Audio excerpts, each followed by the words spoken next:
since then in France. I came to this country in 2011. Yeah. I will be in France since then.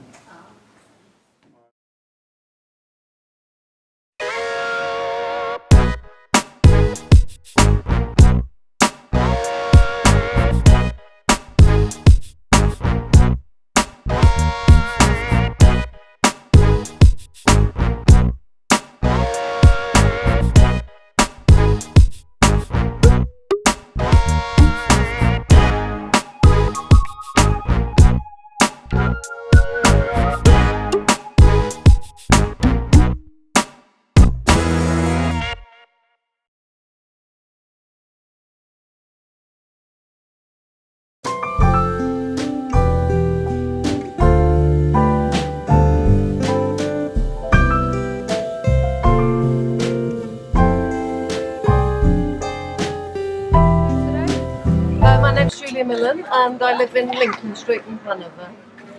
My name's Maureen Winder and I live in Edinburgh Road off Lewis Road. Well, I was involved in the planning of it because I'm involved in 2 community groups locally and I wanted to be involved. Yeah, I'm involved in a community group in Hanover at the Hanover Centre. We hold classes all the time throughout the week, but on Thursdays between 11:30 and 2:30 we have something called Space Place, which is an open space for people to come along, meet people in the community, have soup, tea, whatever, and we provide a sewing machine, needles, pins, knitting needles, crochet books if you want to learn to do that sort of thing. I just feel that it's very important to try and create a sense of community, particularly as now quite a lot of people live on their own, and often there isn't a natural sense of community. I think possibly in the past the church provided that sense of community. Fewer people are going to church, and therefore we need to fill that space that's rather left. Residents feel worried when communities change and grow and they feel like they don't have enough control over that. But I think what's really important is to remember that everybody matters and all members of the community have got a part to play and they're all valuable. And what we need to do is to actually get more communication going so that people understand each other. And instead of people kind of thinking, well, I don't know what that other community is all about and it makes me feel anxious, we need to resolve those problems. And, perhaps events like this one today might be a starting point for that, where we form groups that can get together and discuss issues and organise events and nice things like street parties and like street sales of stuff that people want to sell and sharing books, ideas, films, all that sort of thing. I think possibly I agree that there's a slight fear. Everybody rather dreads if they're living in a house and they think, oh, is the house next door going to be let out to students? They can actually straight away and gone round to welcome their neighbours with a bottle of wine, explain who they are, ask if there's anything they can do to help. For example, my friend found that in one of the houses the students didn't have a curtain rail, so he rang the landlord for them and arranged for that to be put up. So it could be a two-way thing. And then I suppose with the noise levels, I've been a student myself. Obviously, I've come home blind drunk in the past. I think often one is just simply, or students simply just not aware quite how much noise they might make. Not saying they all make a lot of noise. I would think my particular gripe that I have had is with music, and one of the things that people probably are often not aware of is simply leaving the window open, and they don't realise that by leaving the windows open that noise can be trebled. And so just little things like perhaps thinking, oh, we are playing music quite loudly, we will close the windows, to make a huge difference. And then, well, I suppose we need to not be afraid, and I've done this of going around and very politely saying, oh, excuse me, hope you don't mind, but I'm finding the noise levels rather loud. of the sort of issue around landlords and the fact that landlords are often not around in the city. They don't know the impact that letting their house out to students is going to have. And I think residents are actually quite angry with landlords because they're actually not feeding anything back into the community. They often don't live here.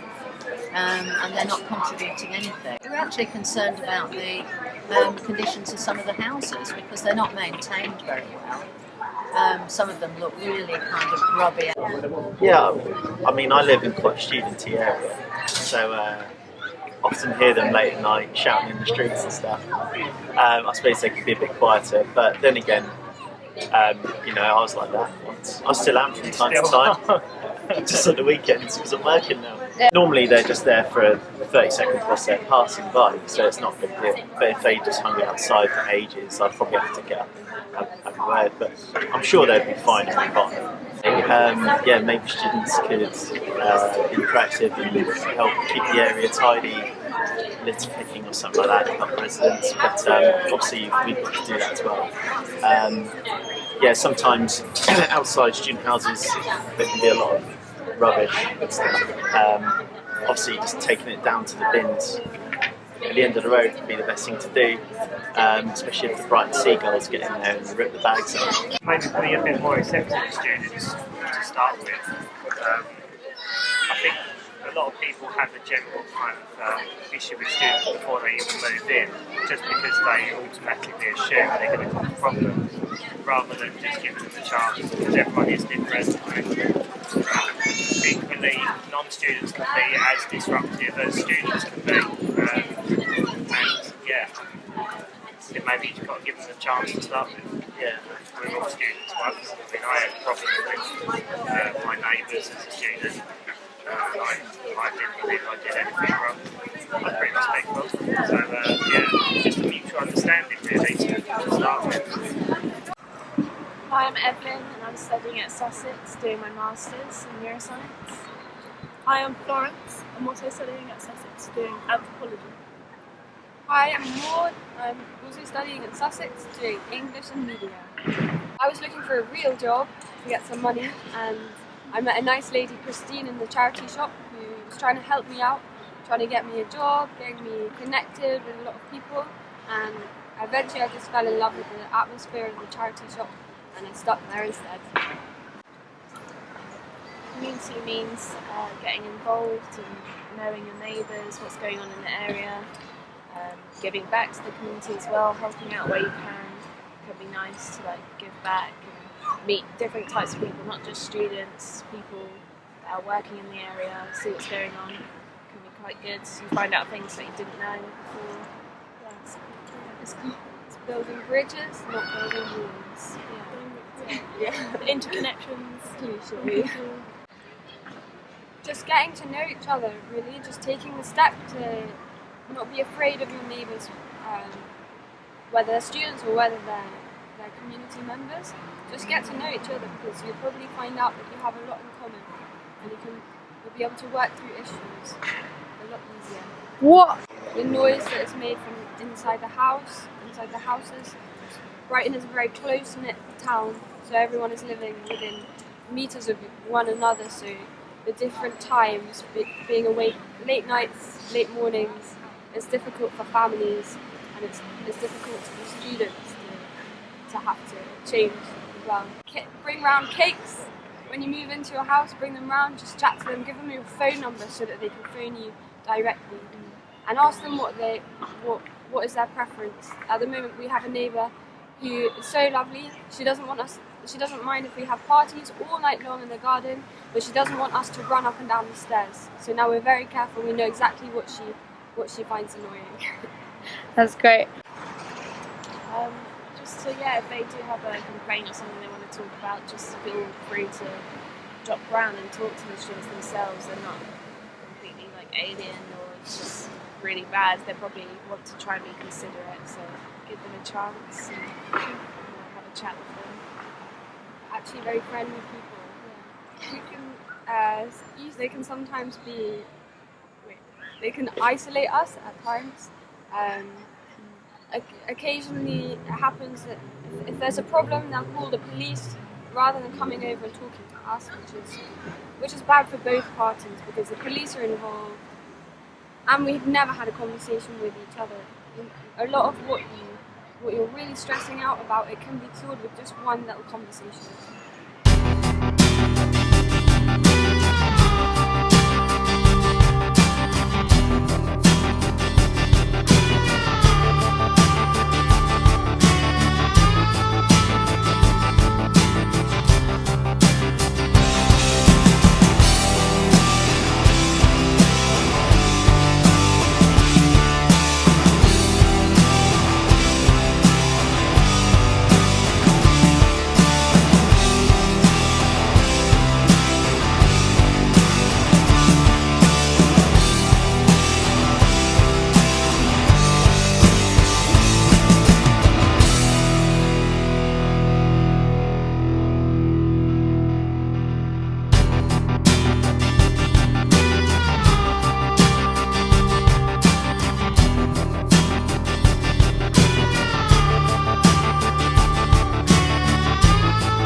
That's the only one you've got. It's the only one. It's the only food bank here because previously that was for Beverley residents only. But we've worked with the residents there to extend it to become a food bank that covers Wolf's Coombe because there's only one in the children's centre in Wolf's Coombe. But obviously you have to have children under 5. Yeah. And there was lots of messages coming out of the school around food poverty and families actually suffering real hardship but not being able to access local services around it. So it now works for the whole of the area of Beverley, Wolf's Coombe, up to Bear Road.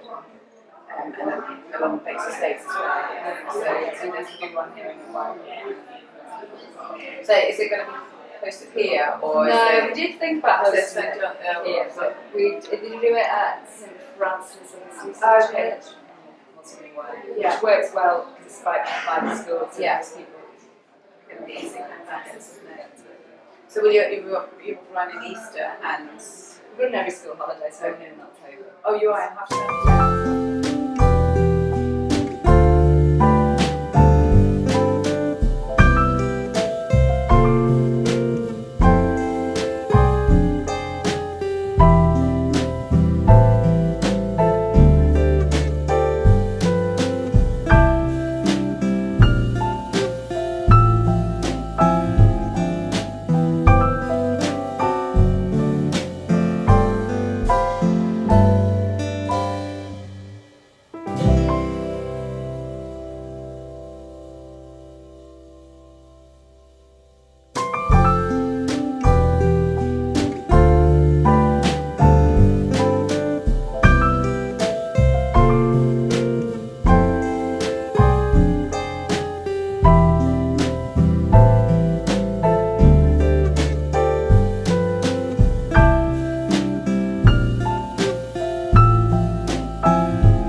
and this is Sue, and we run Flow Cafe, which takes place once a month at Victoria Baptist Church in Old Town.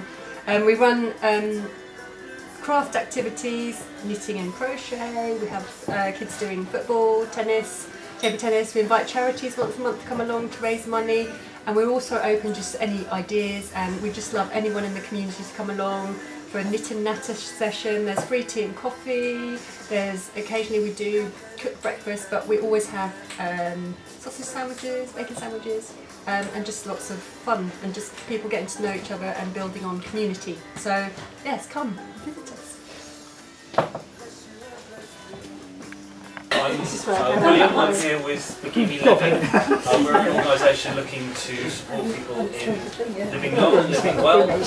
Have the sort of learnings from Sea Village in Japan, which is from where our organisation's name comes from, and we're trying to look for best practice in living from different cultures, different organisations, starting with Japan, but hoping to install those with families and also run activities in the area. We have a centre in Hamden Park, and looking for other facilities in the area as well to be doing that through.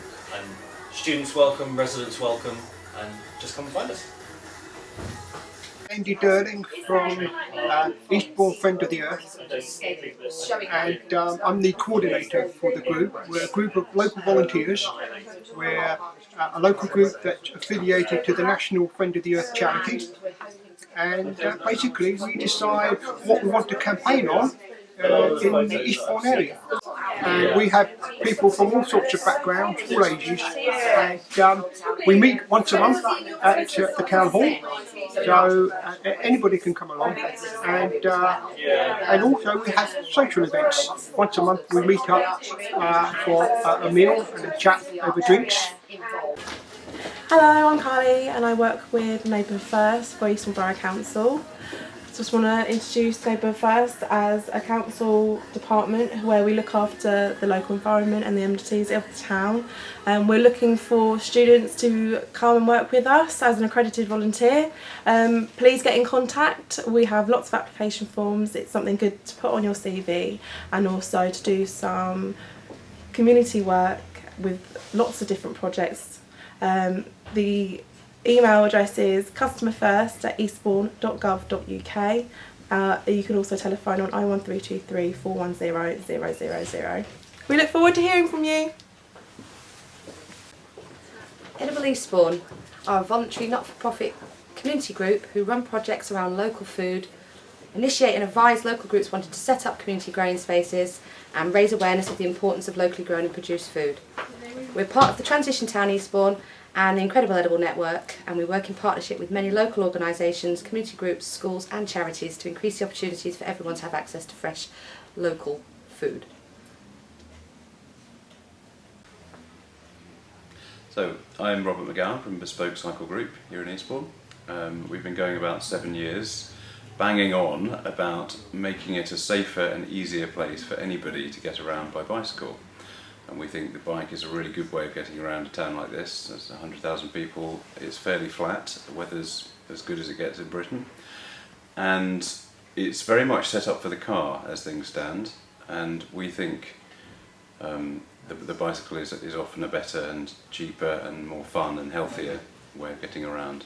And we think the key to it is to make conditions easier for cycling, make it easier to cycle, which means separate bike lanes on very busy roads so that children and older people, vulnerable people, can feel safe riding.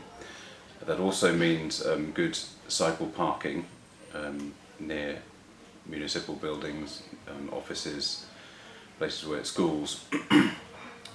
It needs an integrated approach, and we know the council want to do things in terms of sort of sustainable transport. They talk about it often, which is good, but often the money isn't there, and often the people who design the roads, the people in the council who are responsible for it, don't seem to prioritise cycling as much as we think they should.